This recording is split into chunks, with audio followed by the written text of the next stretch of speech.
importante es, primero, esta semana vamos a tener 3 clases, ¿sí? 2 que van a ser las que tenemos regularmente el día lunes y miércoles, y un video adicional que va a quedar para, que lo puedan ver ustedes offline, ¿ya? La idea es que esta semana terminemos de ver todo el contenido hasta Transformers, ¿ya?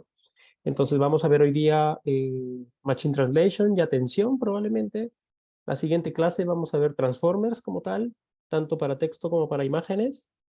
Al final decidí incorporar ese material de imágenes porque eh, si uno entiende Transformers para texto, en realidad la aplicación de imágenes es muy trivial.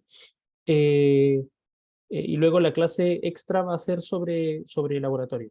¿Sí? Hay un laboratorio en donde vamos a ver atención neuronal y vamos a ver, más que ir a implementar transformers, voy a mostrarles cómo uno hace o cómo utiliza los transformers para hacer fine tuning, por ejemplo.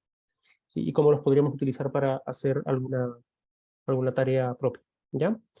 Entonces con eso deberíamos estar terminados esta semana y con eso hasta eso, tenemos el material suficiente para la cuarta tarea, que es la única que nos falta, y en donde muy probablemente va a ser un caso en donde ustedes hagan fine tuning de alguna red tipo transformer para imagen o para texto, dependiendo de qué es lo que se les da mejor. Va a haber ahí una componente un poco libre para hacer el trabajo, ¿ya? Había quedado pendiente también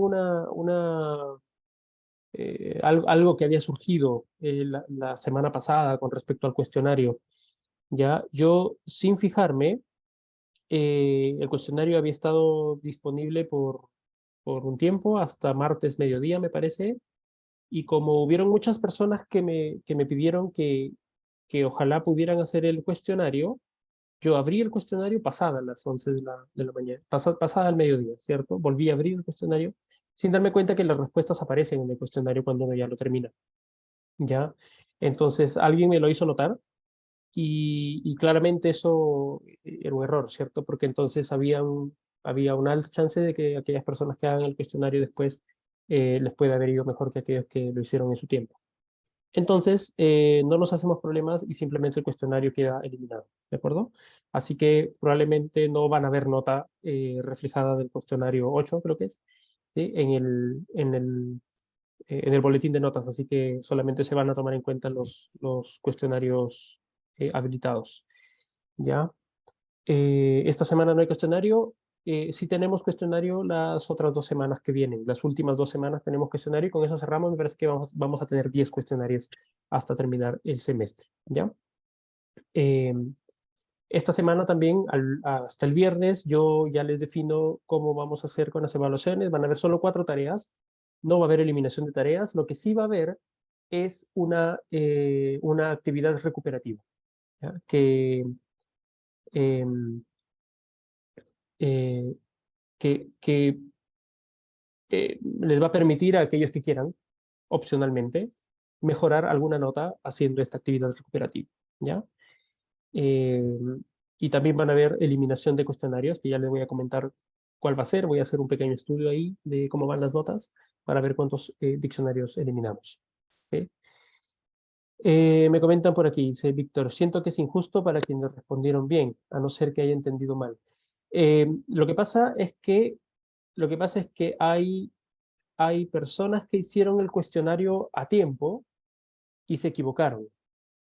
Y entonces iban a tener una nota eh, mala, ¿sí?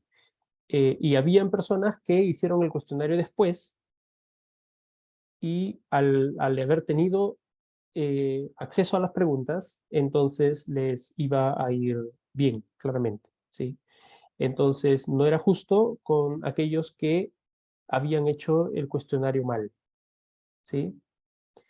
Quien lo hizo bien y además a tiempo, eh, en realidad no lo sé, o sea, eh, hay, hay, hay un, hay un tema ahí porque el problema está en cómo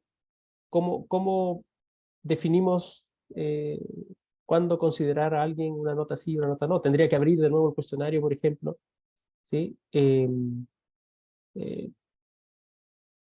la otra opción que es una opción, que es la opción en realidad más, que es la misma opción de eliminarlo, ¿sí? O sea, eliminar el cuestionario es lo mismo que ponerles a todos un 7, ¿de acuerdo? Es lo mismo que ponerles a todos un 7.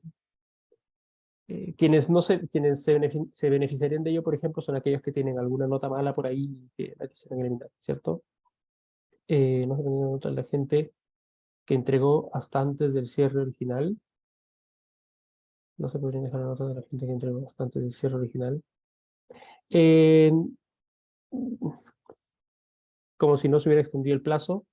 No, porque fíjate tú que en realidad fue de buena fe que las personas, que aquellas que no habían podido hacer el cuestionario tengan la opción de hacerlo, ¿sí? Entonces fue de buena fe realmente abrirles el cuestionario y dejarles que hagan eso, cuando en realidad obviamente había un detalle ahí, ¿cierto? Entonces, entonces eh, nada, lo más salomónico es ponerle 7 a todos, pues, ¿no? Entonces, eso para mí cuenta como cuestionario eliminado, no es una nota muy informativa. Va a ir a un 7 ahí sí a la cuenta de todos los cuestionarios, pero eso, la verdad es que hay bastantes personas que les ha ido mal en los cuestionarios o no lo han hecho algunas veces, ¿sí? Así que igual no les vendría mal tener un 7, digamos, como dándole crédito a que, ok, bien, cerramos el cuestionario con todos con nota 7, ¿sí? Y así, y así no un beneficio, sino se benefician todos automáticamente, ¿ok? Sin eliminarlo. Yo entiendo que eliminándolo puede haber alguien que, habiéndolo hecho bien, le pueda servir ese 7, ¿cierto? Entonces, que le sirva a todos, ¿ya? Disculpe, recién ya se sabe algo del hackathon.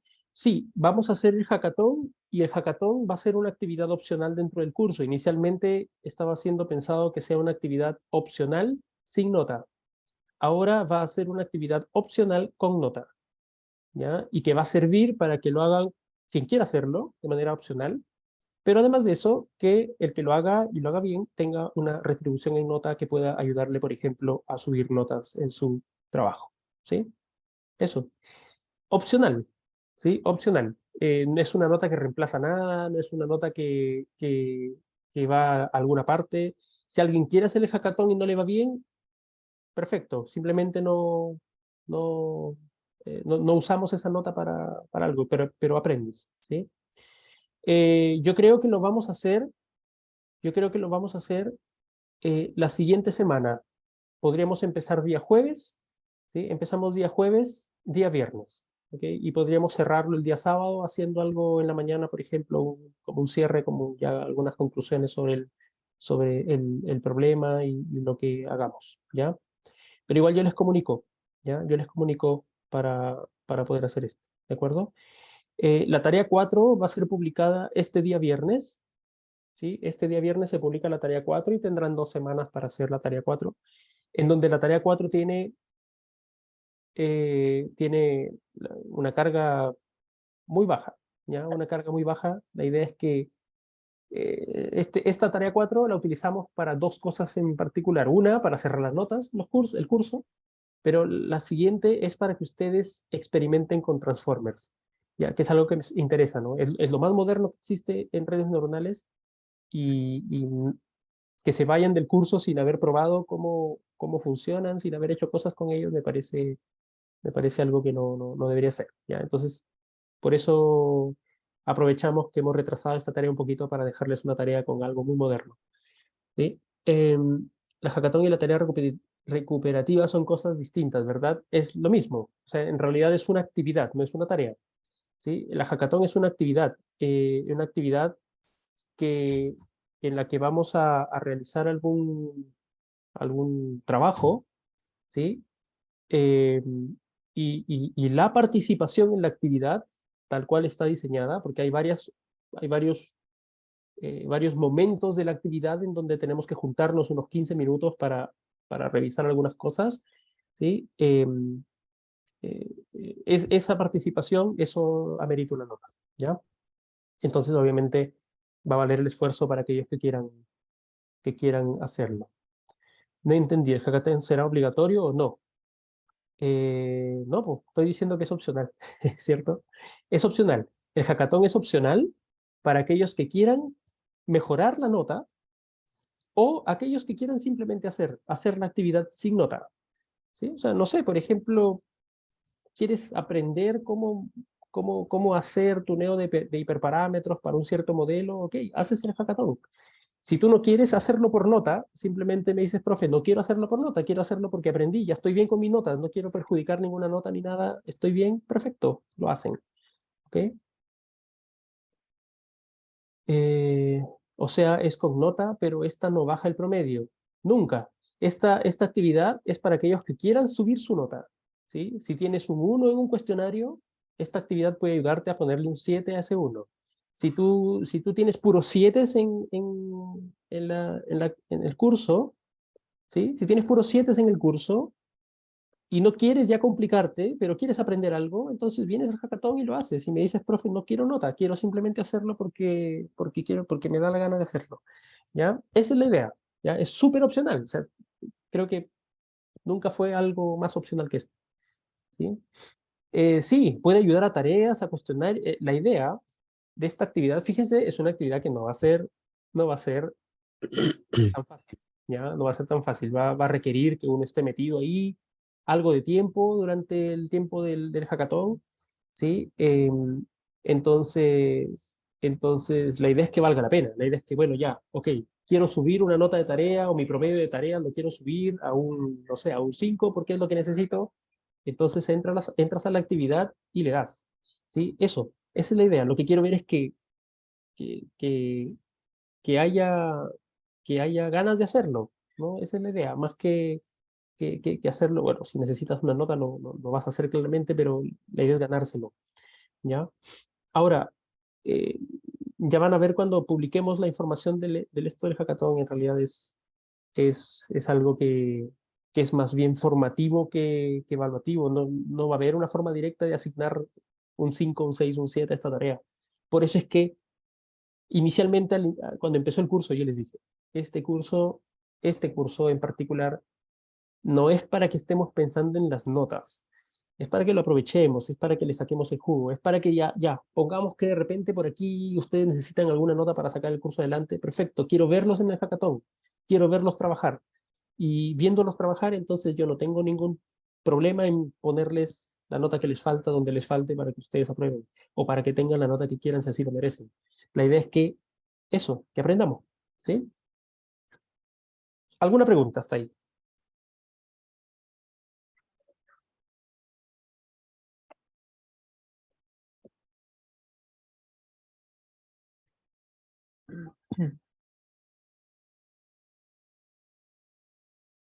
Sí, sí, el hackathon será en grupo, en equipo, sí.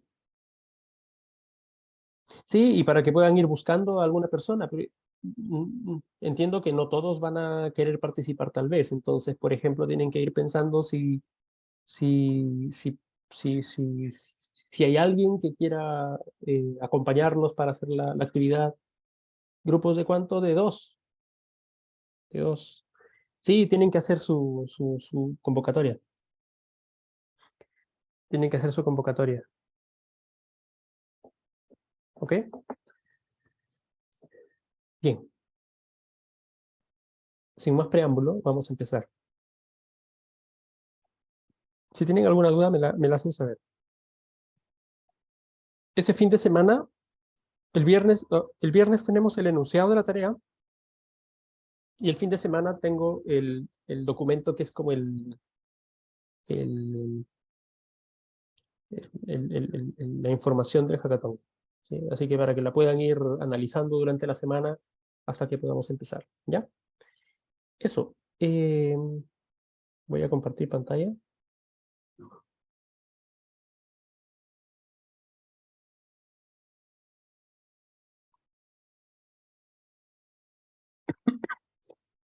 Nicolás, la tarea 4 es la hackathon, no.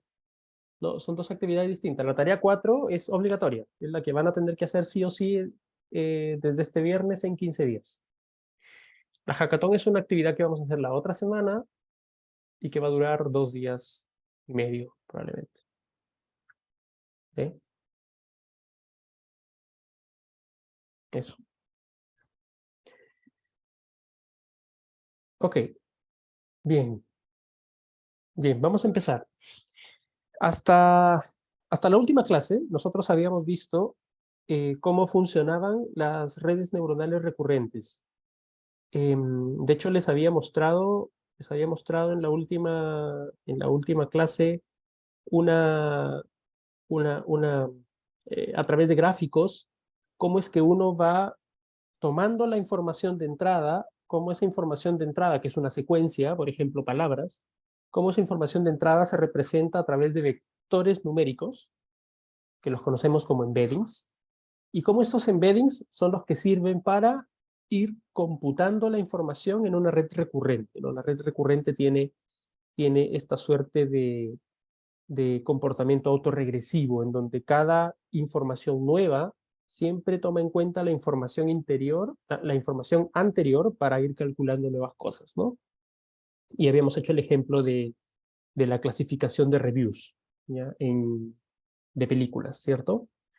Vamos a entrar a ver ahora un problema en particular, o sea, vamos a adentrarnos hacia los nuevos modelos modernos de aprendizaje de máquinas, analizando un problema en particular, y luego vamos a ver cómo estos modelos se generalizan a problemas más complejos, digamos, y hasta incluso a problemas diferentes, como en imágenes, ¿ya?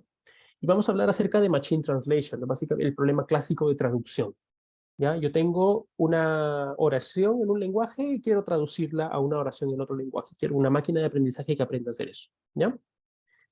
Eh, entonces, la idea del Machine Translation es que yo tenga una oración de entrada en un lenguaje al que le voy a llamar el lenguaje origen o source language, ¿sí?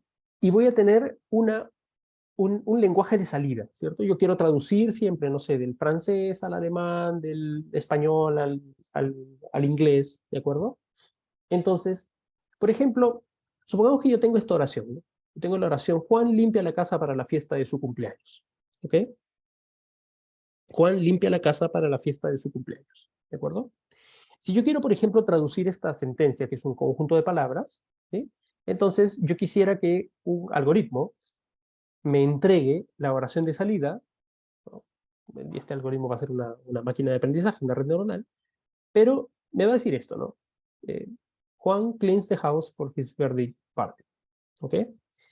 Fíjense ustedes que cuando nosotros hacemos traducción, ¿sí?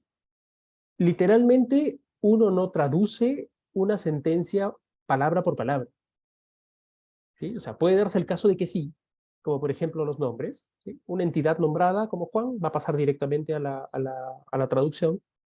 Limpia se traduce a cleans, pero fíjense que aquí hay algo de contexto, ¿sí? ¿Por qué? Porque en el español, por ejemplo, nosotros no tenemos ninguna separación entre calificadores de verbos para plural y, y, y para eh, individual, ¿cierto? O sea, yo digo limpia, yo digo Juan limpia, él limpia, nosotros limpiamos, bueno, va a cambiar ahí en este caso, pero siempre yo tengo, digamos que para la tercera persona en singular yo no tengo un cambio, ¿sí? Sin embargo, aquí sí.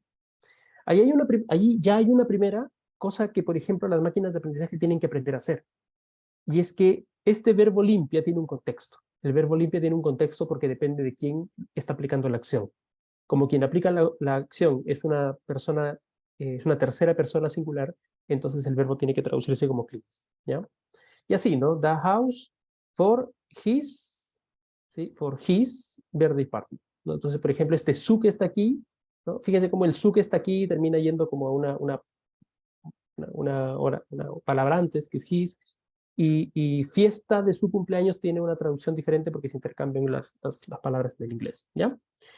Entonces, fíjense que aquí lo que tiene que hacer esta máquina de aprendizaje es aprender bastante contexto, es aprender mucha información acerca de cómo está estructurada la oración y de tratar de entender el contexto de la oración con palabras, por ejemplo, cuando nos referimos al cumpleaños, yo podría decirles de quién estamos hablando el cumpleaños, de Juan, de la casa o de la fiesta, ¿sí? Entonces uno tiene que, Uno cuando traduce, en realidad estamos nosotros conociendo ese contexto. Yo sé que esta palabra cumpleaños está relacionada a Juan, es el cumpleaños de Juan, ¿cierto?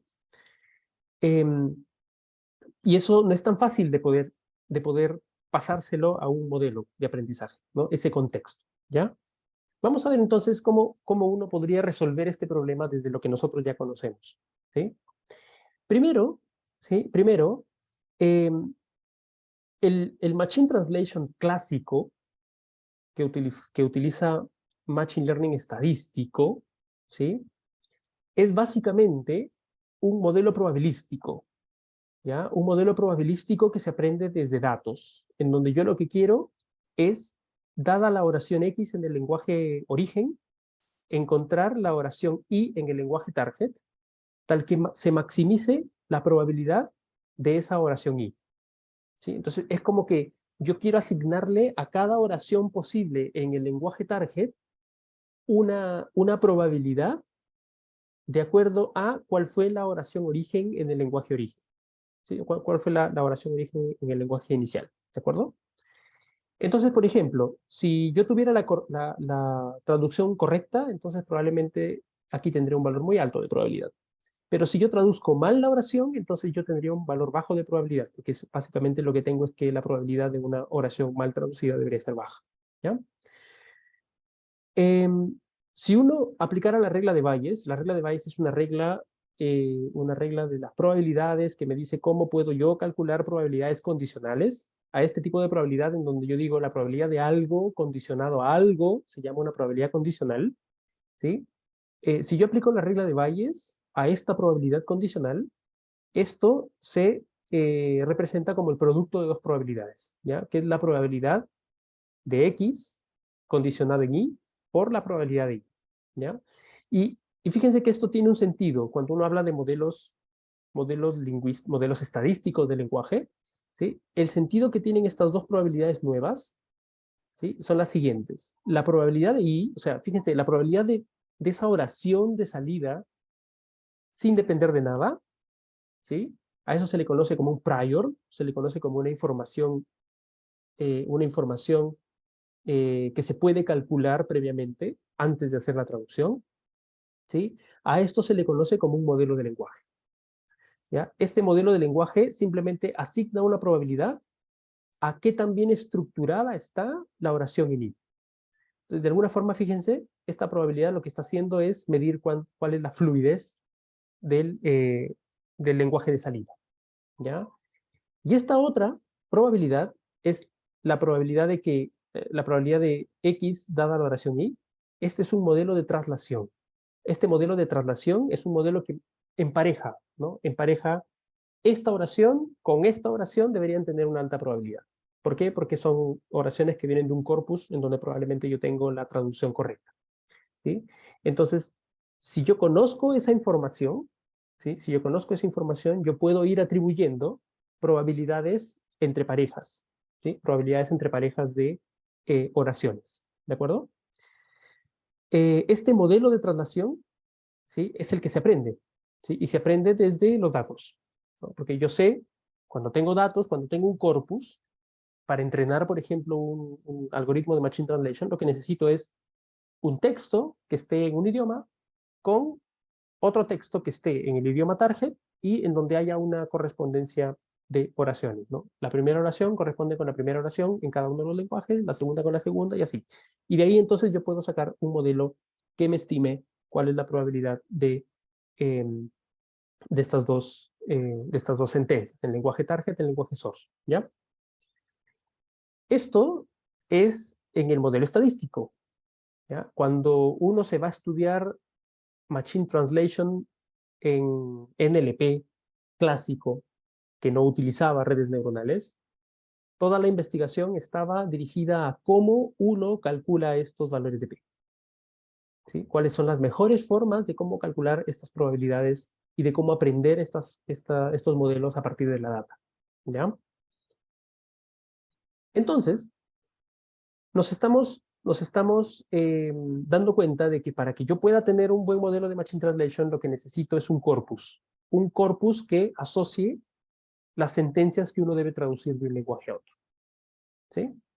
Tenemos el clásico ejemplo de la piedra Rosetta, ¿no? Que está en el Museo Británico, en donde esto sirvió de guía para que las personas historiadores principalmente, ¿sí? Supieran o aprendieran a traducir jeroglíficos egipcios, es porque en esta piedra había una transcripción de un texto que estaba en 3 idiomas distintos, ¿no? Estaba en egipcio antiguo, en demótico y en griego antiguo, ¿sí? Entonces fue posible, por ejemplo, encontrar cuál era la relación que existía entre los jeroglíficos de egipcios antiguos con griego. Y el griego es un lenguaje que todavía hay mucha gente, académicos principalmente, que lo manejan, por eso pudieron hacer el trabajo de translation, ¿ya? Sin embargo, fíjense que en general este problema es complejo, ¿no? Es complejo porque los lenguajes, por ejemplo, tienen una composición y una estructura distinta dependiendo de qué lenguaje, ¿no? El español tiene una estructura que es distinta a la estructura del alemán, ¿sí? El español probablemente tiene una estructura similar a cualquier lengua romance, ¿sí? Pero más allá de lenguas romances, uno puede tener lenguajes que son muy, muy complejos, ¿no? Como por ejemplo el finés, ¿no? El finés es uno de los lenguajes más complejos probablemente que yo haya visto, ¿ya? Otra cosa más adicional es que en estos modelos de Natural Language Processing, uno tenía que hacer mucho feature engineering, ¿no? O sea, teníamos que pensar en cómo representar palabras, en cómo representar conjuntos de palabras, de 2, de 3, de 4, y de ahí salen como las clásicas enegramas, ¿no? Y uno hace mucho estudio de enegramas en LP, ¿no? Cómo extraes, por ejemplo, los enegramas de grado 3, enegramas de grado 4 y cosas por el estilo. Y peor aún, cada vez que tú analizabas cada idioma, cada lenguaje o cada par de lenguajes tenía que crear un modelo distinto. ¿Por qué? Porque cada par de lenguajes tenían priors distintos. Y entonces eso hacía complejo que uno pueda aplicar, por ejemplo, un mismo modelo de aprendizaje que aprendió a traducir de español a inglés, utilizarlo para inglés a alemán, por ejemplo. ¿Ya? ¿Por qué? Porque claramente las estructuras de los lenguajes eran completamente distintos, ¿ya? Entonces, en el año 2015, ¿sí? Aparece una de las primeras versiones, una de las primeras ideas de cómo hacer Neural Machine Translation con redes neuronales. Y se aprovechó de la idea de las redes recurrentes, ¿no?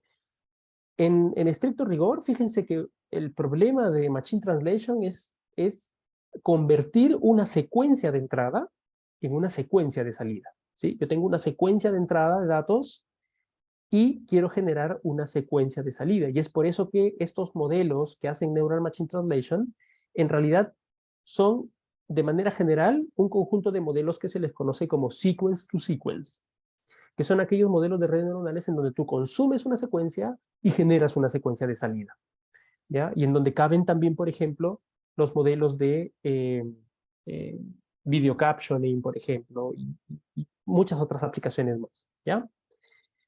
Básicamente, un traductor neuronal tiene 2 partes.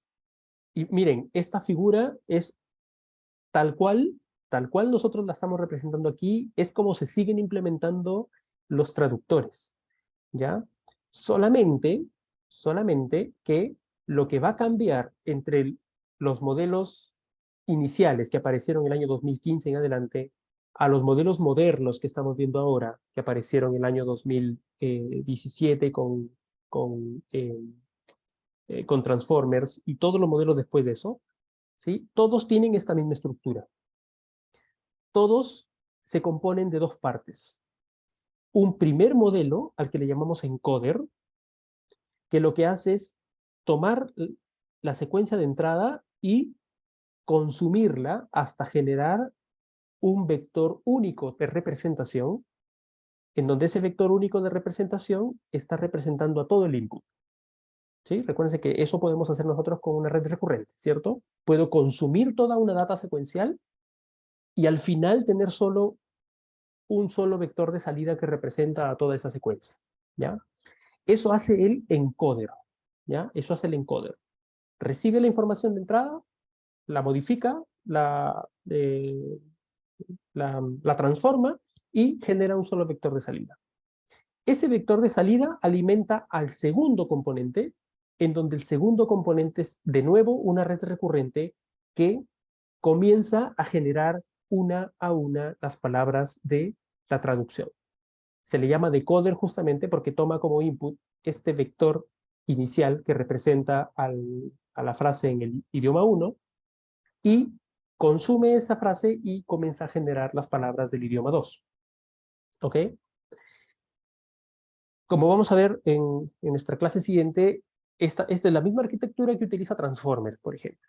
Solamente que la diferencia está en que internamente ya no trabaja con redes neuronales recurrentes, sino con otro modelo, que ya vamos a ver luego, ¿de acuerdo? Pero en estricto rigor, si uno va a ir a ver una implementación de cualquier tipo de traductor que sea, siempre va a ser un traductor de tipo encoder-decoder, ¿ok? ¿Preguntas hasta ahí?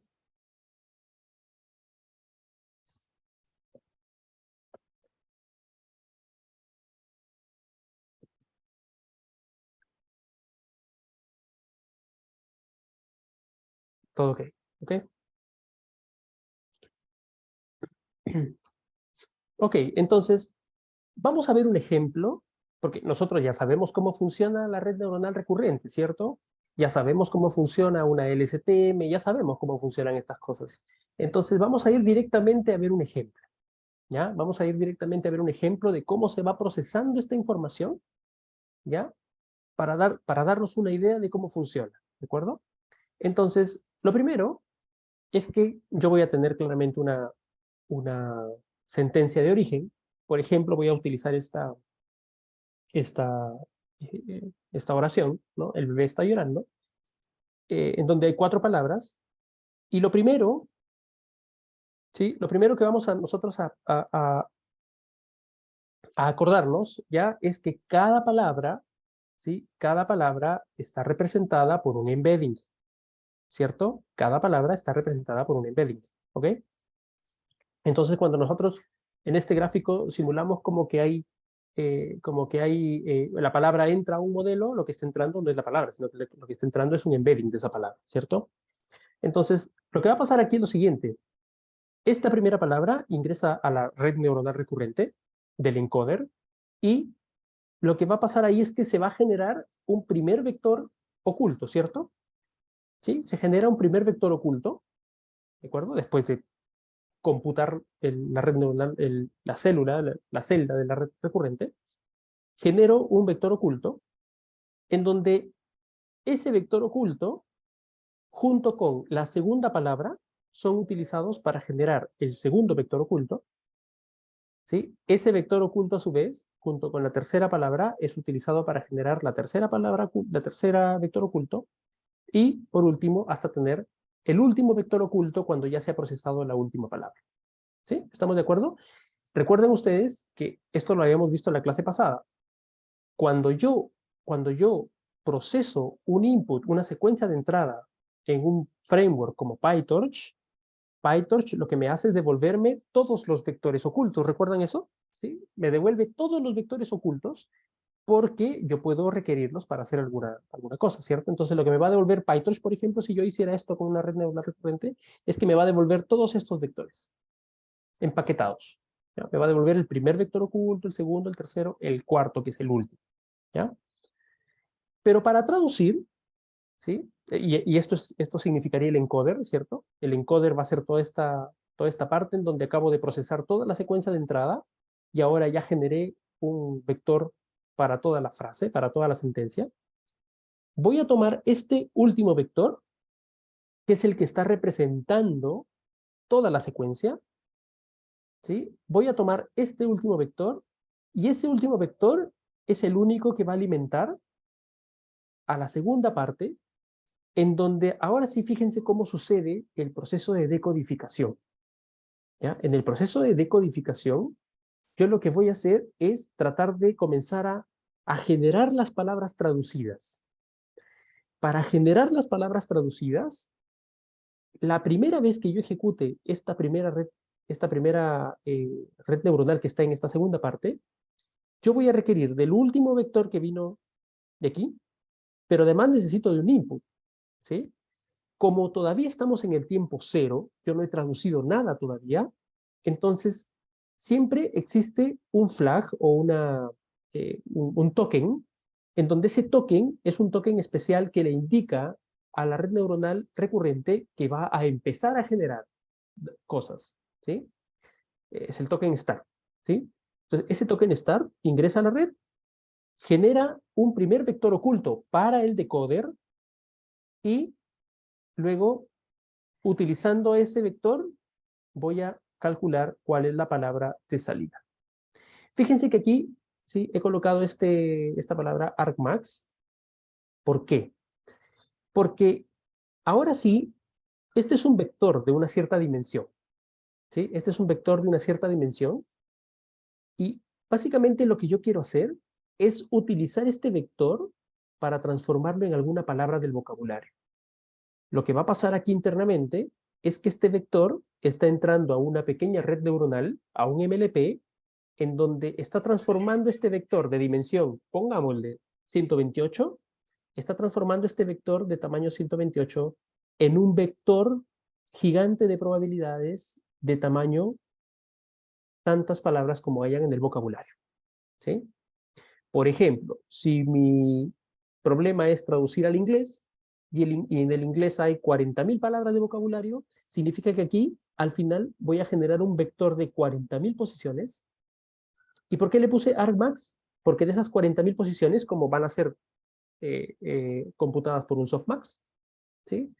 Aquella palabra que tenga la probabilidad más alta es la palabra que está entrando o es la palabra que está siendo escogida como traducción. ¿De acuerdo? Una vez que yo generé la primera palabra, entonces lo que puedo hacer es lo siguiente, ¿no? ¿Sí? Lo que puedo hacer es tomar esta palabra, como yo ya sé que esta es la palabra que viene anteriormente, esta es la palabra que yo decido colocar, por ejemplo, aquí, en la segunda parte, junto con el vector oculto, para generar un nuevo vector oculto tal que cuando le aplico de nuevo un MLP más softmax y saco la palabra con mayor probabilidad, entonces la palabra es baby, ¿sí? Y así continuamos con la tercera palabra y la última palabra hasta que tengo la versión traducida. Fíjense que aquí incluso todavía no hemos terminado, porque fíjense que ¿cómo sé yo cuándo la oración se acaba?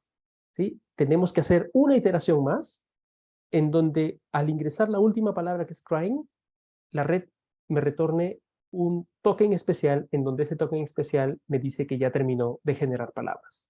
¿Sí? Ese token especial es el token end. Así como existe el token start, hay el token end en donde yo ya sé que la red no va a generar más palabras. ¿De acuerdo?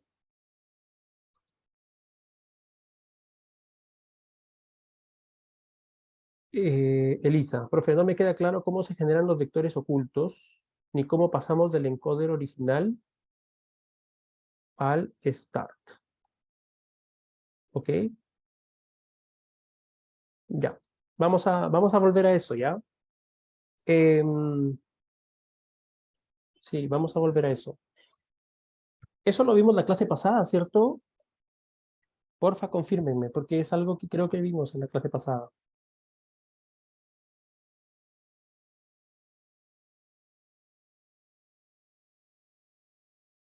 Lo del start, no, eso no lo hemos visto. No, no, no, lo de los vectores ocultos, ¿cómo se calculan?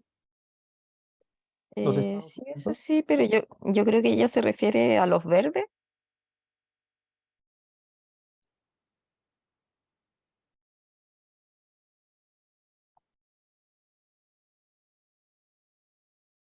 ¿Ok?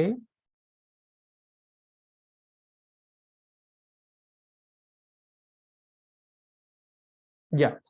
Vamos a partir por esto, ¿ya? Vamos a partir por esto. Si hay alguna pregunta sobre los estados ocultos de la red recurrente, podemos ir a mirar la pizarra que hicimos la clase pasada en donde habíamos explicado eso, ¿ya? Pero, a ver, de, voy a tratar de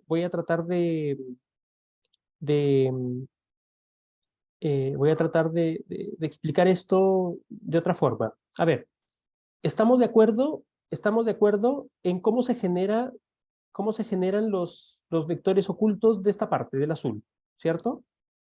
Hasta ahí estamos de acuerdo, ¿cierto? Que simplemente estoy ejecutando una red neuronal recurrente que va procesando la información de entrada tiempo a tiempo hasta generar un último vector, ¿cierto? Hasta ahí estamos bien, ¿cierto? Ya. Bien. Hasta ahí terminó una red. O sea, fíjense que nosotros lo que hemos estado viendo siempre es que teníamos una sola red neuronal recurrente, ¿ya? Entonces, hasta ahí terminó el procesamiento encargado de una red recurrente, ¿ya? Que es esa red a la que le llevamos a llamar encoder, ¿ya? Ahora, vamos a tener otra red recurrente, ¿sí? Vamos a tener otra red recurrente en donde esa otra red recurrente se va a encargar de generar la traducción, ¿de acuerdo? Se va a encargar de generar la traducción. Entonces, por eso está diferenciado por colores.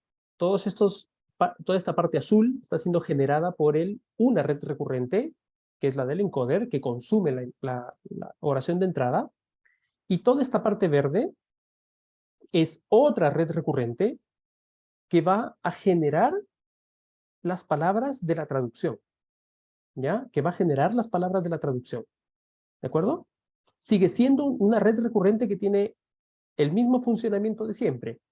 Claramente son dos redes distintas, por lo tanto los parámetros que hay en la red azul son distintos a los parámetros que hay en la red verde, ¿ya? Como es una red recurrente, ¿sí? Como es una red recurrente, recuerden ustedes que el primer vector oculto que se obtiene siempre se obtiene de la primera palabra junto con un vector oculto inicial, que cuando nosotros hemos visto la implementación, ese vector oculto inicial era ceros.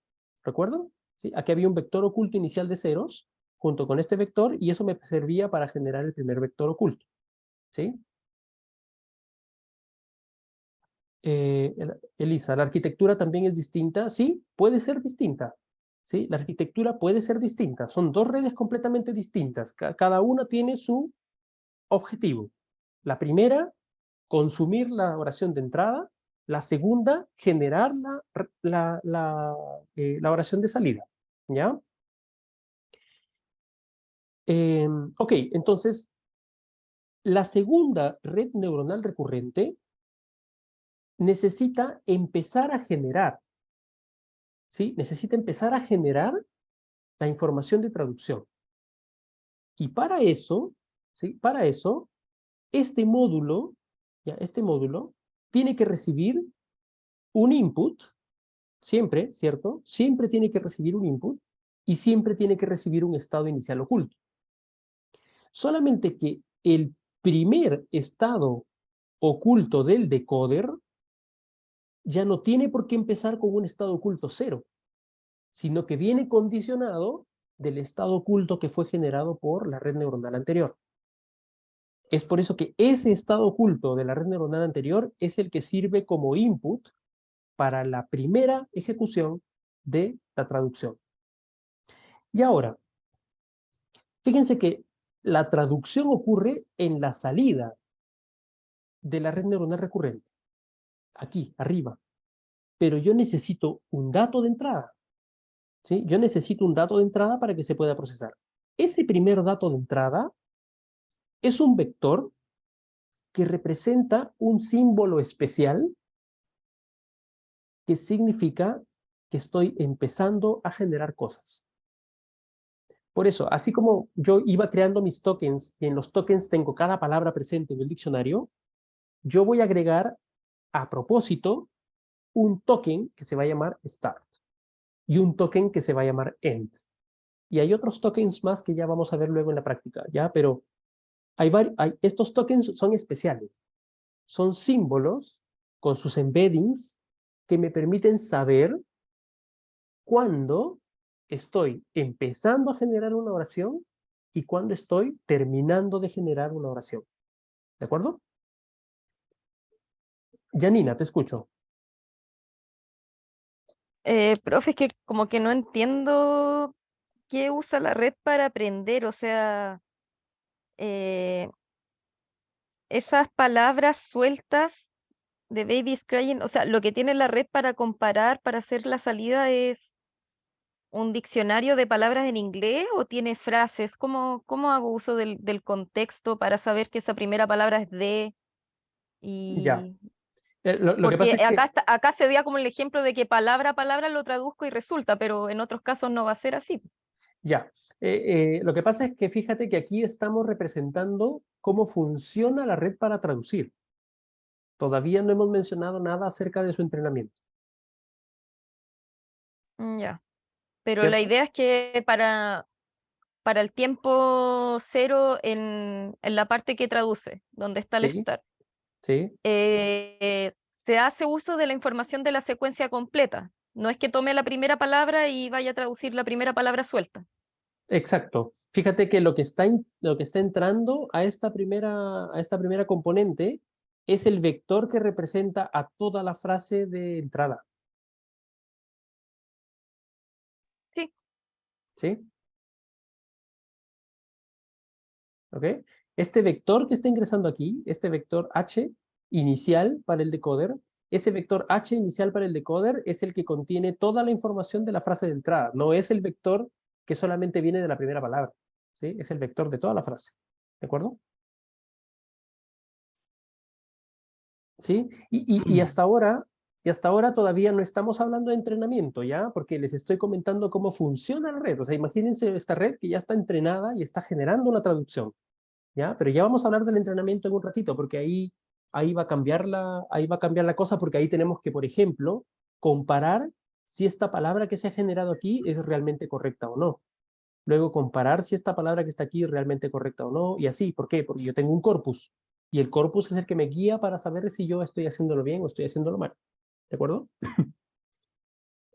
¿Preguntas? Profe, entonces, tanto el decoder como el encoder serían RNN. Sí. Ya, y ese, entonces el vector de salida de la primera parte de la codificada Ujú. sería como el de entrada al del decoder. Sí. Y se va modificando también, igual que en toda RNN. Sí, obvio, porque fíjense que todo esto va a depender de cómo se va a ir entrenando la red, ¿cierto? No, pero una vez que ya está entrenado, cuando está traduciendo, Ya. eh, por ejemplo, ahí el vector que está en el cuadro azul, el que entra al decoder, y Ujú. después en en segunda fase, cuando ya entró el D, ahí ya sería otro vector, con que se va modificando a medida que va traduciendo también, ¿no? Sí, sí, porque fíjate que acá esto ya es una red recurrente, entonces solo la primera vez este vector sirve de input, pero después Vale, el input para este vector es lo que se calculó anteriormente. El input de este vector es lo que se calculó anteriormente. El input de este vector es lo que se calculó anteriormente y así. vale. ¿Sí? Vale. ¿Ok? Es por eso que la única conexión que existe entre estas dos redes es este último vector oculto de la primera red. ¿Sí? El último vector oculto de la primera red es la única conexión que existe hacia el otro lado. ¿Ya? Maravillosamente, esto funciona genial. ¿Sí? Esto funciona genial. Si uno tiene un corpus de datos, si uno tiene frases, la frase en español con la frase en inglés, y uno hace el entrenamiento de este modelo, funciona. ¿Ya? Esto funciona. ¿De acuerdo? Por ahora, lo que les estoy mostrando es la inferencia, ¿no? Es qué pasa si yo tengo una frase de entrada, cómo genero una frase de salida. Ahora, lo que nos comentaba su compañera es cierto. Esto podría ser que me devuelva cualquier cosa, ¿cierto? O sea, podría ser que aquí no me devuelva de baby's crying, ¿cierto? Que me devuelva cualquier cosa de texto. ¿Por qué una máquina aprendida con redes neuronales no me devuelve cualquier cosa? Es porque ha sido entrenada con un corpus tan grande que la red neuronal ha sido capaz de poder aprender cómo asociar secuencias de entrada de un lenguaje con secuencias de salida de otro lenguaje. ¿Sí? Eso es lo maravilloso, que está aprendiendo la red a través de sus parámetros cómo hacer la traducción de manera correcta. ¿Ya? Eh, ok, entonces, de nuevo, dos redes completamente distintas. El encoder, que hace la tarea de convertir la frase de entrada a un vector, y el decoder, que toma ese vector y genera los datos de salida. ¿Ok? ¿De acuerdo? Entonces, fíjense que de alguna forma, ¿sí? Fíjense que de alguna forma, eh, si yo pudiera, ¿sí? Si yo pudiera generar, básicamente yo tengo, recuerden que en nuestra definición de modelo de lenguaje, yo tenía una probabilidad que yo quería maximizar, ¿cierto? La probabilidad, yo quería siempre maximizar la probabilidad de que la oración target I corresponda con la oración target X, en donde X era lo que yo tenía acomodado, ¿sí? Entonces, fíjense que de alguna forma, ¿sí? De alguna forma, lo que nosotros estamos calculando, ¿ya? Lo que nosotros estamos calculando en una red neuronal recurrente en el decoder es esto, miren, ¿sí? Esa probabilidad de que la oración completa I corresponda con X, la calculo así. ¿Cuál es la probabilidad de que dado X, calculo la primera palabra de I? Multiplicado por la probabilidad de que dado X y la primera palabra de I, puedo calcular la segunda palabra de I. Multiplicado por la probabilidad de que dado X, la primera palabra de I, la segunda palabra de I, puedo calcular la tercera palabra de I y así. Fíjense que de alguna forma yo lo que hago con esa red recurrente es calcular cada una de estas probabilidades, ¿sí?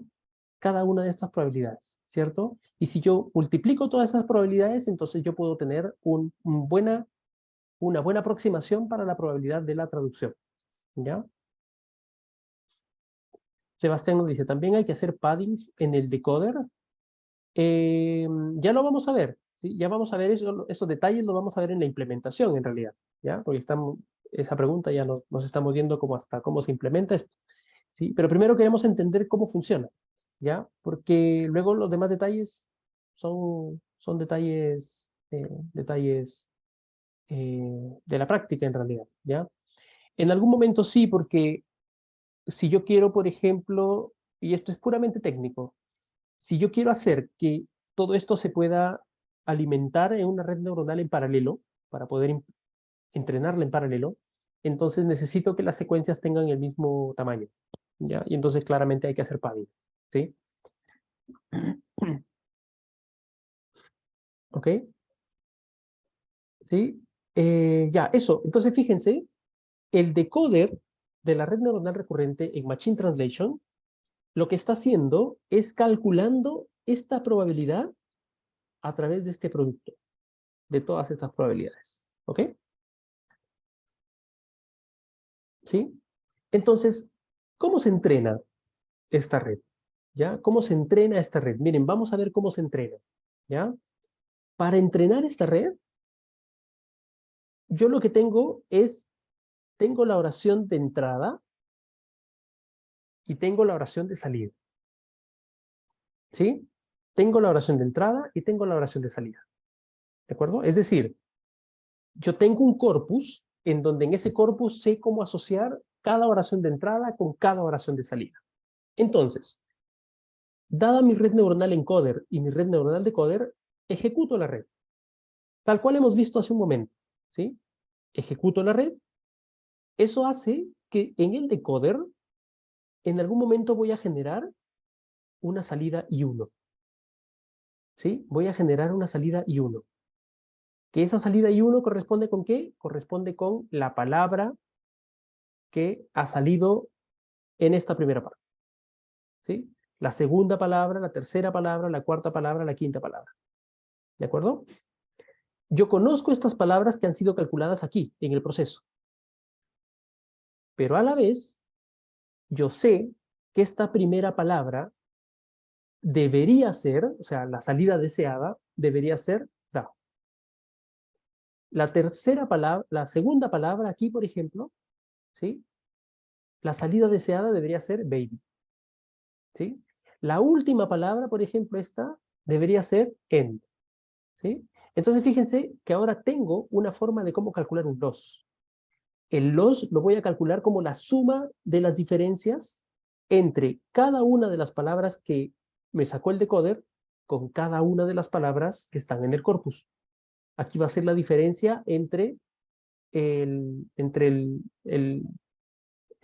la clasificación de la palabra D con la salida I1, con I2, con I3, con I4, con I5. Recuerden de nuevo que esto es un problema de clasificación, ¿sí? Estoy tratando la traducción como un problema de clasificación. Este vector de salida que tengo aquí, ¿sí? Este vector de salida se le aplica un softmax y tengo finalmente una clasificación en donde voy y tomo el valor máximo de probabilidad correspondiente con aquella palabra, ¿sí? Que está siendo asociada en este punto. Por lo tanto, puedo aplicar cualquier tipo de función de loss para clasificación multiclase. Principalmente cross-entropy loss. ¿Ok? Entonces, la función de loss final no es otra cosa que la suma, ¿sí? La suma de todas las funciones de loss en cada uno de los tiempos. ¿Sí? Entonces hay una función de loss para la primera palabra, una función de loss para la segunda palabra, una función de loss para la tercera, para la cuarta, para la quinta, sumo todas las funciones de loss, calculo el promedio y esa es mi función de loss para este entrenamiento. ¿De acuerdo? Ahora, fíjense, ¿sí? Fíjense que esto va a provocar lo siguiente.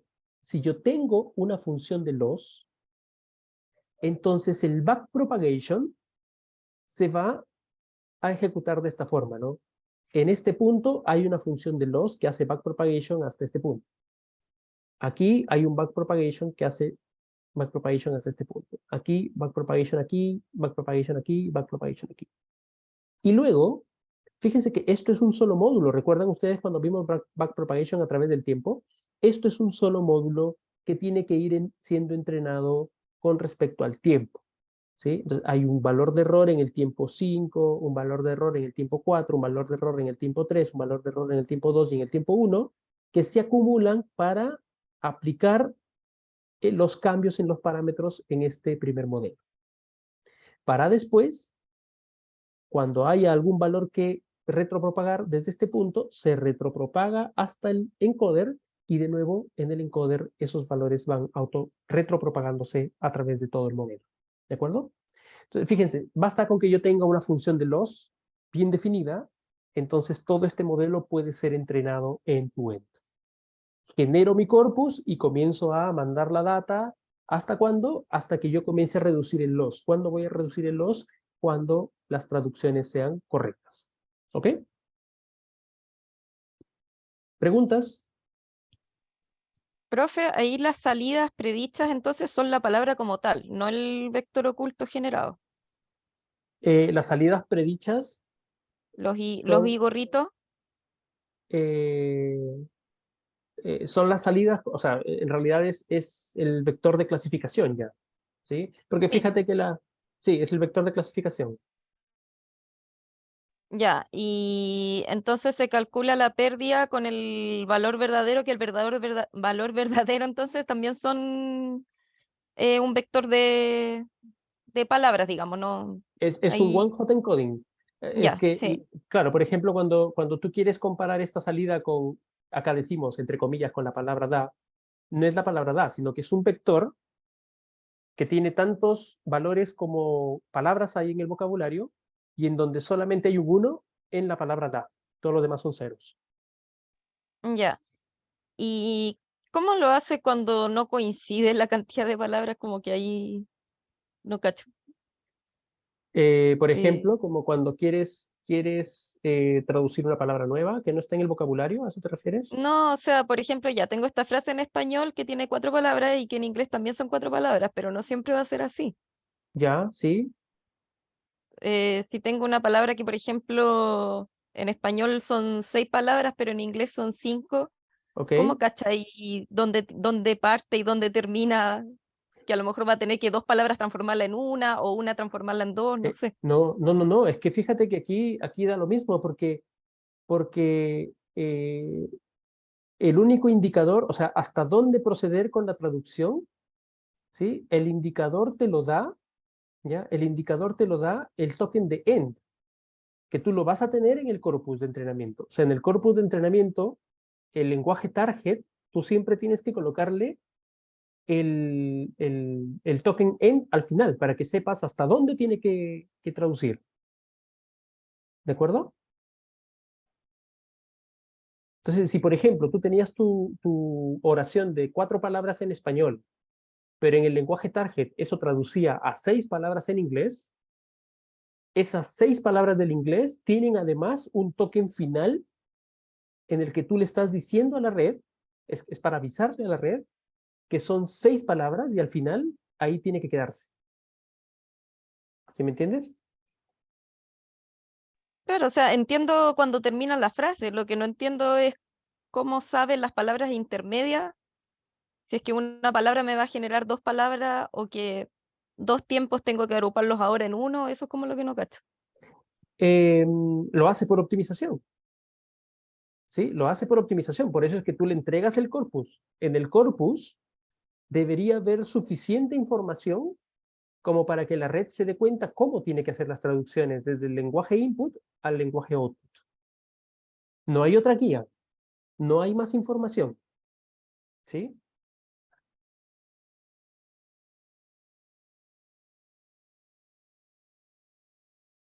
¿De acuerdo? O sea, yo entreno cada frase con su correspondiente frase completa en el otro idioma. Exacto, ¿Cierto? Ya. exacto. Y la red aprende a cómo asociar si es que en algún momento tiene que quitar palabras o resumir palabras o agregar palabras para que la traducción sea correcta. La red sabe hacer eso, o sea, aprende a hacer eso, pero fíjense que esto tiene que ser entrenado con millones de oraciones de pares español-inglés, ¿sí? Poniendo el ejemplo del español-inglés, ¿ya?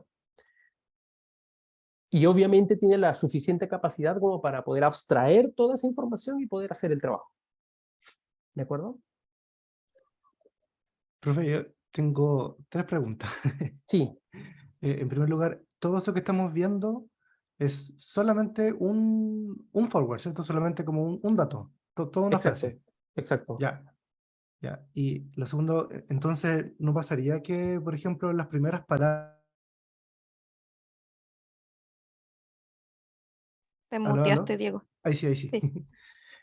¿No pasaría que las primeras palabras lleguen más fácilmente en el backward? Porque, o sea, antes habíamos visto que todo mi RNN tenía una sola salida y que pasaba que se desvanecían los pesos y para eso estaba el short, el LSTM.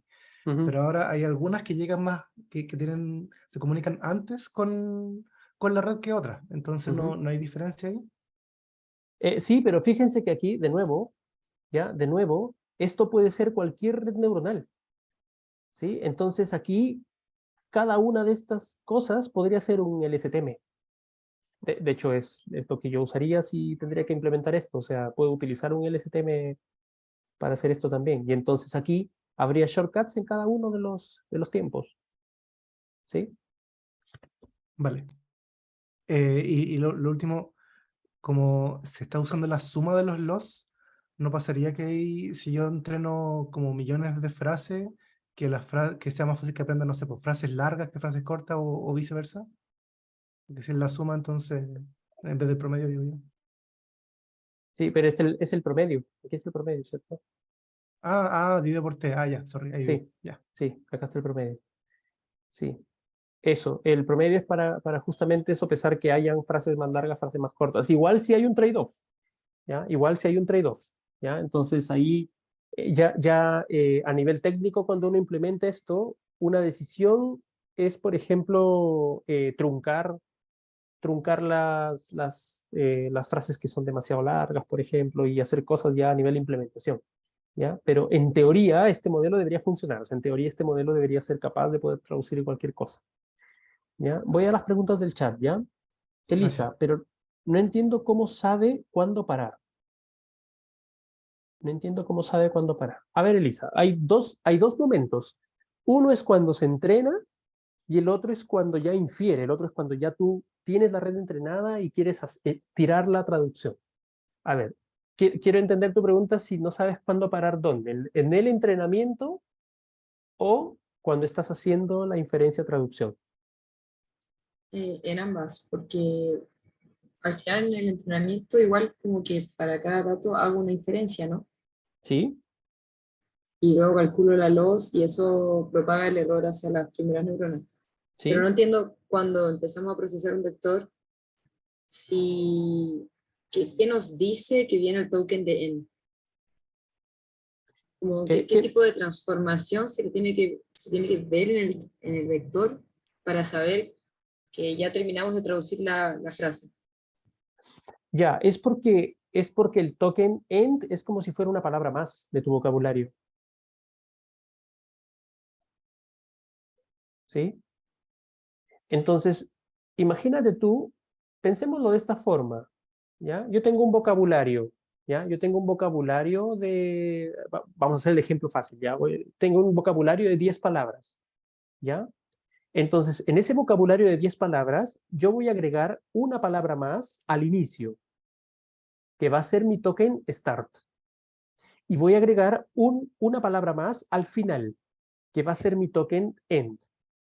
Entonces, yo empiezo a tirar las palabras y mi red empieza a generar, hasta que en un momento, ¿sí? En un momento, como esto es un problema de clasificación, este último estado, cuando la red ya me diga que se acabó, es porque en ese momento me va a tirar un vector tal que cuando lo paso por la red de clasificación, lo que va a hacer es prender un 1 en esa última palabra que representa al end.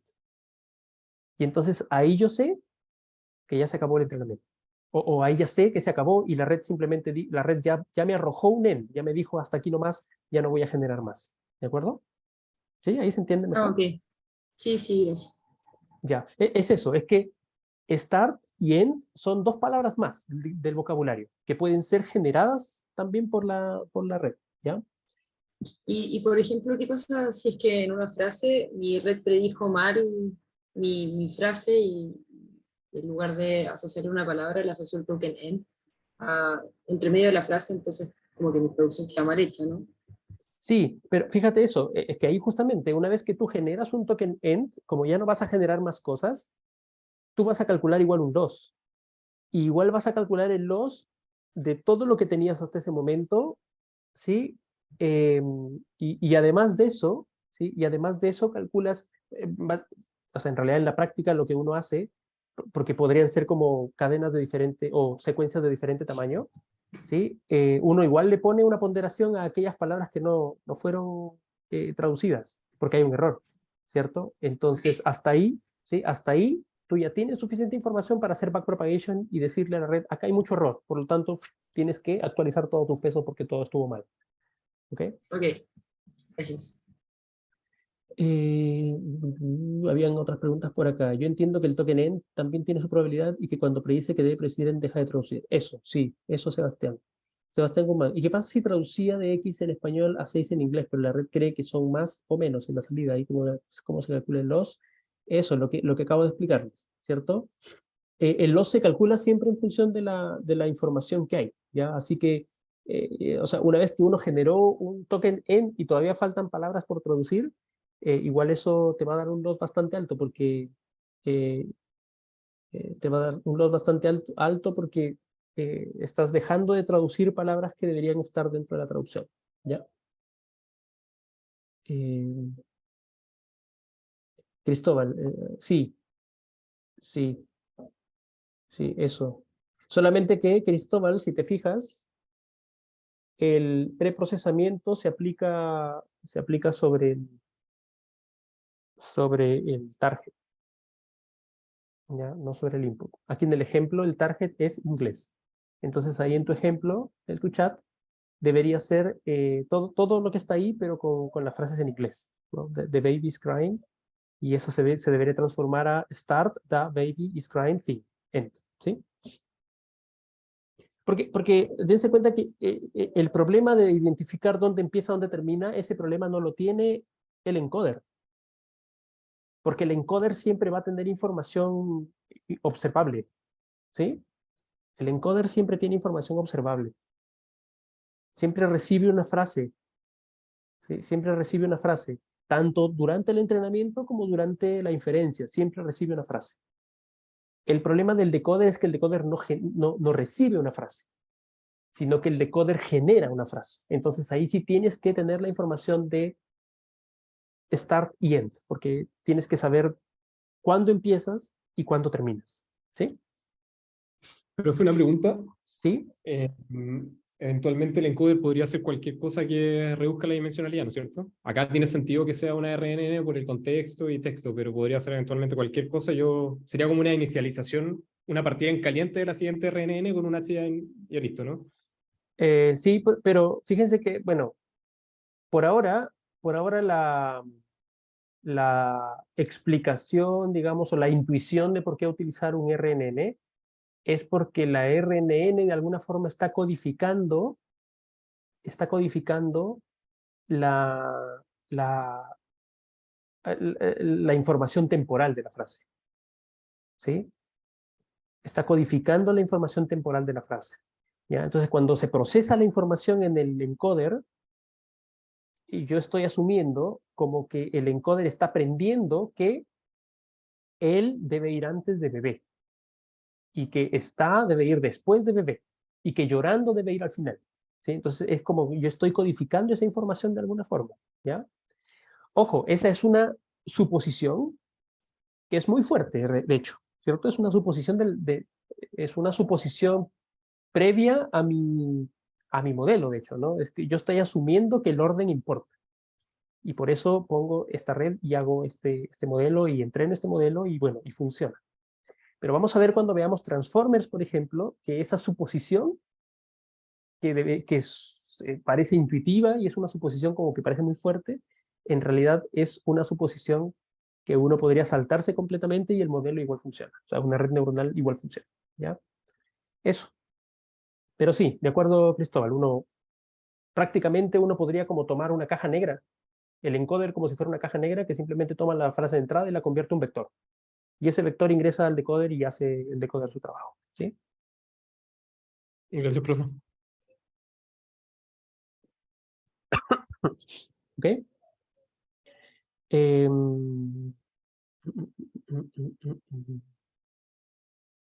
ya. Aquí quería explicarles, a ver, déjenme ver porque creo que... ya, aquí quería explicarles algo. ¿Ya?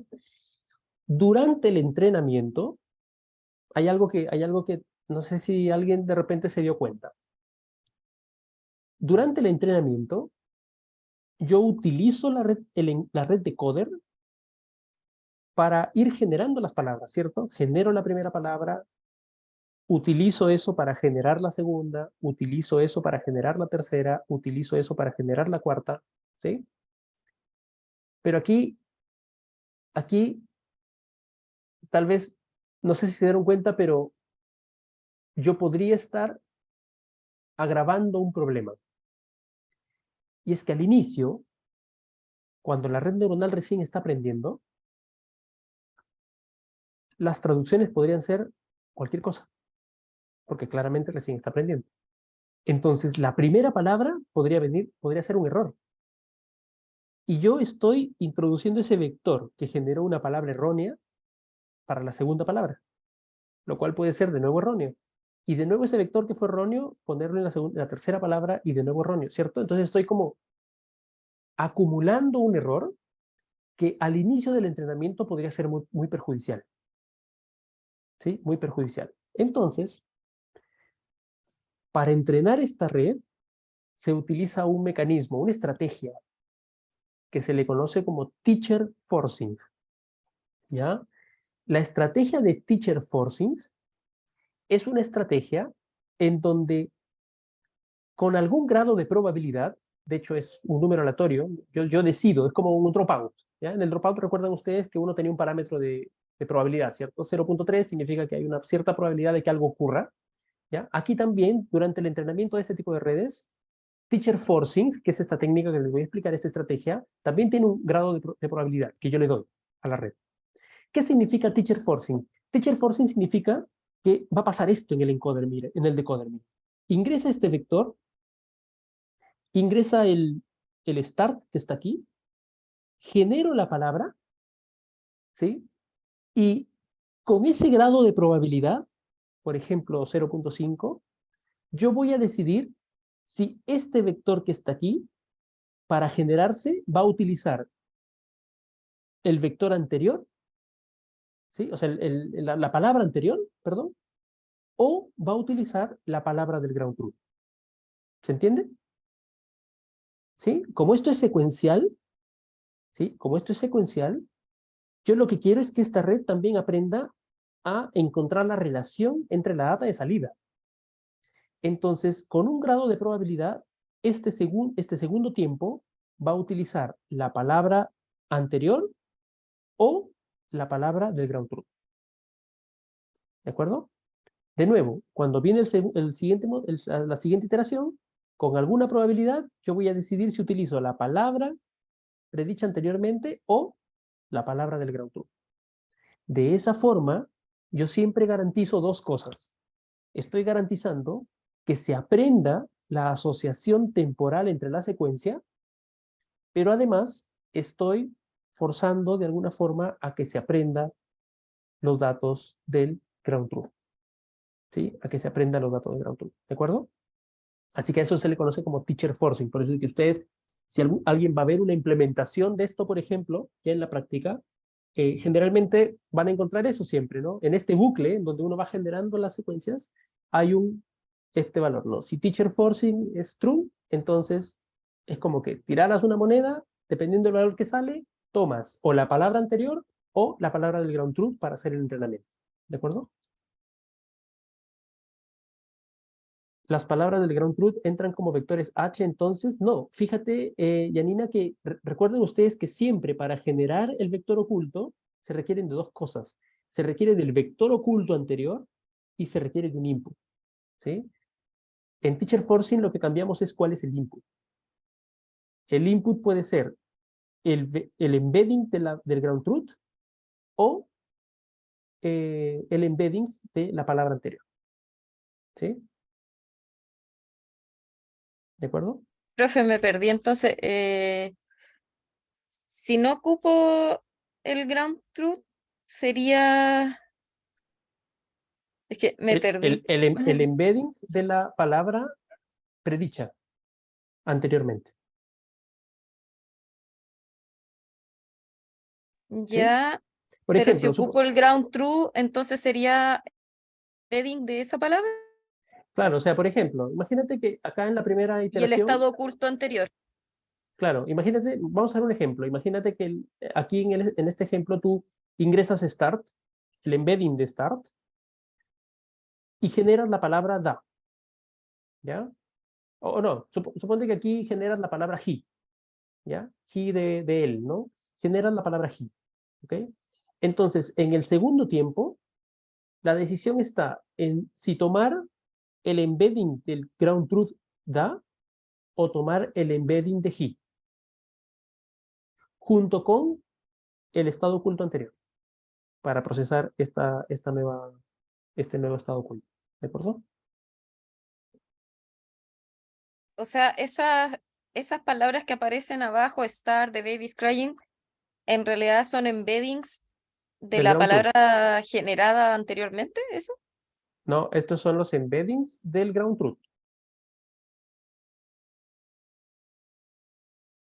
¿Sí? Esta es la frase que debería salir. La frase que debería salir, start the baby's crying. End. ¿Sí? Por eso, la decisión de qué usar para generar la siguiente palabra es usar la palabra del ground truth o usar la palabra que ha generado el mismo decoder anteriormente. Es que no le veo la utilidad a usar la del decoder si ya tengo la verdadera, entonces. Lo que pasa es que si tú no utilizas la información del anterior, tú tampoco estás utilizando la información de relación entre las secuencias para que vaya aprendiendo que tiene que generar bien la traducción, palabra a palabra. ¿Sí? Pero Además que eso es un entrenamiento, ¿cierto? en el entrenamiento, pero además que tengan en cuenta una cosa, cuando hagan inferencia, no tienen ground truth, ¿cierto? Cuando se haga inferencia, tú no tienes esta data. Por lo tanto, tienes que enseñarle a la red a que confíe en lo que viene de antes. ¿Sí? Entonces, hay un compromiso entre enseñarle a la red a que confíe de lo que viene antes y no confiar tanto de lo que, durante el entrenamiento, no confiar tanto de lo que viene antes y escoger el ground truth para reforzar el entrenamiento. ¿Sí? ¿Me dejo entender? Esa sería como la capa condicionada, ¿no? Esa sería como la capa condicionada. Pero, sí, sí, pero ojo, esto sucede durante el entrenamiento, pero sucede porque yo tengo el ground truth. ¿Sí? Si yo no tuviera el ground truth, entonces la única forma de entrenar esto es dependiendo del estado anterior. ¿Ya? Profe, se llama teacher forcing, así como de profesor. Sí, sí, teacher forcing es como eh, forzado, es como enseñanza forzada, una cosa así. Profe, y en alguna parte del entrenamiento conviene apagar esto, ¿no? Porque, claro, es como para que sea más fácil al principio aprender algunas relaciones, pero yo creo que quiero que eventualmente la cuestión sea tan inteligente que no le doy ninguna pista y me haga toda la frase. Entonces, ¿en algún momento conviene apagarlo o cuando se usa se deja por todo el entrenamiento? En los ejemplos que yo he usado, que yo he visto, de hecho, en el ejemplo que vamos a ver en, en el notebook de atención neuronal, funciona todo el tiempo. Pero lo que uno puede hacer es, por ejemplo, ponerle una probabilidad baja simplemente. O sea, un 0.1 hace que tú estés priorizando el entrenamiento de la secuencia y que haya solo un poco de información del ground truth, pero que igual vale. O sea, esa información de ground truth es vital para que tú, por ejemplo, vayas guiando que en algún momento no se te pierda el entrenamiento y como que estás inyectando información verdadera todo el tiempo. ¿Sí? Pero sí, esto es implementación, entonces uno puede decidir, por ejemplo, apagarlo después de un número de épocas en donde ya sabes que el modelo está estable y ahora sí simplemente quieres refinar el procedimiento de la secuencia. ¿Ya? Profe, y ¿Sí? entonces en términos, si recibe como el embedding de la predicción anterior y el embedding del input, se calcula embedding con el estado latente anterior del input y también en paralelo el embedding de la predicción anterior con el estado oculto y después se compara, como que se duplica el número de cómputos por capa. No, no, no, no, se decide una cosa o la otra. ¿Sí? Por eso les digo que este parámetro de teacher forcing es como tirar una moneda. O sea, en el momento en el que tú tienes que computar, por ejemplo, en el momento en el que tienes que computar este vector, tú tiras una moneda y decides. Decides si lo que vas a utilizar para computar este vector es la palabra del el embedding del ground truth o el embedding de la palabra anterior. Ya, perfecto. Ya no es que Pero no saque un juntas. score y lo compare y se quede con el máximo. No, no, no, no, no juntas. O sea, en realidad es como eso. Es que es lo más fácil a nivel de implementación. A nivel de implementación, lo más fácil es hacer que esto funcione como un tipo de dropout, en donde tú decides si utilizas una información o la otra, Ok. aleatoriamente. ¿Sí? Gracias. Ok, ok, ok, bien. Miren, en todos los ejemplos que hemos visto anteriormente, cuando hemos hablado del decoder, nosotros hemos estado hablando, hay una pregunta más. O sea, en inferencia siempre se usa el resultado del anterior, pero en entrenamiento a veces se sustituye esa información por la ground truth. Sí, eso, perfecto, Sergio. Exactamente, esa es la idea. ¿Sí? Esa es la idea. Es que eso tiene sentido, ¿no? Tiene sentido porque si tú tienes la ground truth, úsala. Úsala para potenciar el entrenamiento. Pero también hay que potenciar lo otro, que es depender, ¿no? También hay que potenciar la dependencia entre palabras, que se vaya generando bien la traducción a través de las palabras. ¿Por qué? Porque cuando hagas inferencia no tienes ground truth. Y al no tener ground truth, tienes que darle la confianza a la red de que está procesando las palabras bien una por una. ¿Sí? Exactamente. Lo que comentas es correcto. Ok. Entonces, ya para terminar el día de hoy, quería explicarles algo. Todo el tiempo hemos estado asumiendo nosotros que cuando yo voy a generar las palabras de salida, siempre escojo la palabra de más alta probabilidad, ¿no? Porque esto era como un problema de clasificación en donde ese último vector es un resultado de un softmax que me dice cuál es la palabra escogida. Sin embargo, fíjense que estoy tomando solo la palabra más probable, ¿sí? Y ¿sí? Si tomo la palabra más probable, prácticamente este tipo de inferencia es como si yo estuviera usando un algoritmo greedy, ¿no? Un algoritmo avaro, ¿no? ¿Recuerdan? En algoritmos hablamos de eso, ¿no? Un algoritmo avaro es un algoritmo tal que en algún momento toma una decisión, toma la mejor que hay y después pasa, ¿cierto? Y después pasa. ¿Saben cuál es el problema? El problema es que, supongamos que la frontera de decisión entre la palabra the y la palabra he fue mínima, porque una tuvo 0.3 y la otra 0.31, ¿cómo sabemos que en realidad no era aquella palabra que no era la que tenía mayor valor, sino la que le seguía, que estaba muy cerquita? ¿Sí?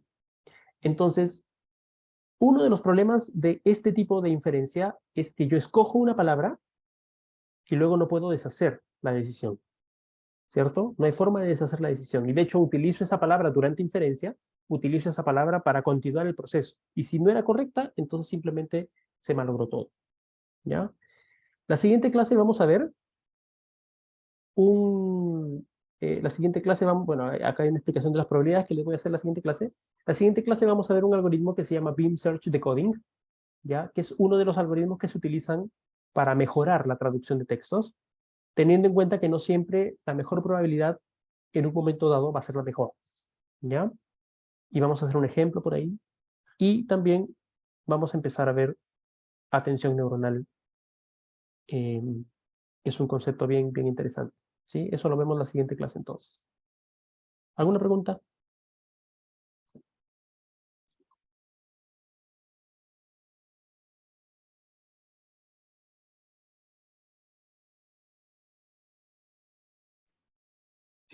Profe, ¿qué otro ejemplo, aparte de traducción, hay de secuencia a secuencia? Caption de videos, por ejemplo. Video captioning. Text summarization. Tienes un texto gigante. Una red neuronal consume el texto gigante y otra red neuronal te genera un resumen de ese texto gigante. Y eventualmente podría ser cualquier, o sea, podría ser cualquier secuencia. Si yo tengo como grabado, no sé, las letras que aprendo en el teclado en harto tiempo, o no sé, una serie de macro en un juego o algo así, eventualmente podría aprender a generar por inferencia si tengo harta Sí, data, ¿no? sí, sí. Cualquier cosa que sea secuencia. Cualquier cosa que sea secuencia a secuencia. Sí. Perfecto. Ujú. Sebastián nos dice señales en binario a señales en texto, señales en el tiempo a señales en el dominio de las frecuencias, transformada de Fourier. Sí, sí, cualquier cosa. O sea, en realidad, si uno puede hacer ese experimento, por ejemplo, porque uno podría tomar como un conjunto de señales o imágenes, calcularle su transformada de Fourier y entrenar, darle señales de tiempo y la salida que sean coeficientes de Fourier, ¿no? Va a aprender con mucha probabilidad ese modelo va a ser exitoso con transformadas numéricas. ¿Ok?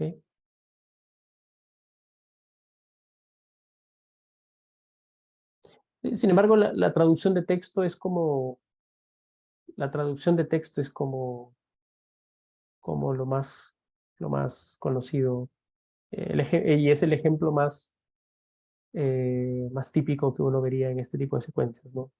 Pero se utiliza para lo que sea, en realidad, secuencia a secuencia, ¿no? Cualquier tipo de red neuronal se emplea para cualquier cosa, ¿ya? Profe, ¿Sí? algo que está relacionado con el curso, pero no con la materia que estábamos viendo, que el Ujú, otro día estaba buscando cómo entrenar muchas redes como al mismo tiempo ujú. y encontré una función que decía Mega Train, pero no sé si la ubica. Entonces como que uno ¿Qué le es una ingresaba una plataforma? lista, no una, es una función en Python, en Colab o O- Python en general. Ok, ok. Entonces uno le ingresaba una lista de redes de redes convolucionales que quería analizar y iba Ujú. analizando una por una y uno le ponía un límite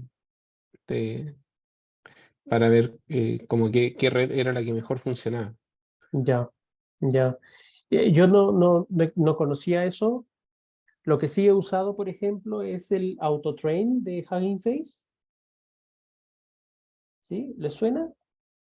AutoTrain de Hugging Face me suena parecido. Tú defines un problema, defines un dataset y luego con un par de líneas de código dejas corriendo todo y te genera como, no sé, por ejemplo, en una cuenta gratuita te genera como 5 runs de los mejores modelos que fueron utilizados para resolver ese problema. Si pagas una cuenta premium en Hugging Face, entonces puedes tener acceso a muchas más runs, pero eso debe ser algo parecido, supongo. Sí, bueno, hay muchas plataformas que hacen ese ¿Le tipo de puedo cosas. mandar como las líneas que hacían? Sí, sí, por supuesto, por supuesto. Ya, súper. Ok, ok, bien, nos vamos a quedar ahí. Continuamos el Profe, día miércoles. Entonces, sí, yo le había preguntado algo del number of workers en el Discord y dijo algo ujú. como el número de las CPUs. ¿Es como la cantidad de cores o la CPU tiene algo que ver? Es distinto. ¿Cuántos cores tiene tu CPU, tu procesador? ¿Como 8? Ya, eso. Sí, sí, ese Ya. número. Vale. Gracias. Ok, ok. Bien, nos vamos a quedar ahí. Sí, nos vemos el día miércoles entonces. Cuídense. Chao, chao. Chao, profe, gracias. Chao, profe, gracias. Chao. Nos Chao, vemos. que esté Chao, bien. chao. Chao, profe, gracias. Chao, chao. Nos vemos.